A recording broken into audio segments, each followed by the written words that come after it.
దేశ ప్రజల తలరాత మారాలంటే దేశాన్ని పాలించేవాడి సమర్థతపై ఆధారపడి ఉంటుంది. ఇంతటి పెద్ద బాధ్యతను తన భుజాలపైన వేసుకుని నడిపించే వాళ్ళ నెలవారీ జీతాలు ప్రైవేటు కంపెనీ ఉద్యోగులు సంపాదించే దానికంటే ఘోరంగా ఉంటున్నాయన్న సంగతి మనం గమనించాలి. ప్రపంచవ్యాప్తంగా పరిశీలిస్తే మన దేశ అధ్యక్షుడు నరేంద్ర మోడీ నెల జీతం దృష్ట్యా 12వ స్థానంలో ఉన్నారు. దేశాన్ని సన్మార్గంలో నడిపే దేశాధ్యక్షుని జీతం అదే దేశంలో పనిచేసి ఉన్నత కంపెనీలు సీఈఓల కంటే తక్కువ ఉండటం గమనార్హం. 2015 లెక్కల ప్రకారం ప్రపంచ నేతల నెల జీతాల వివరాలు సుమారుగా ఇలా ఉన్నాయి.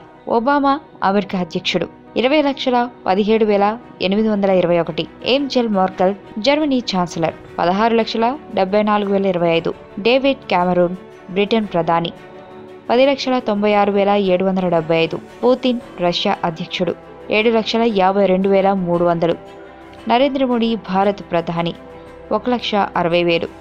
ప్రణబ్ ముఖర్జీ భారత రాష్ట్రపతి 1,50,000.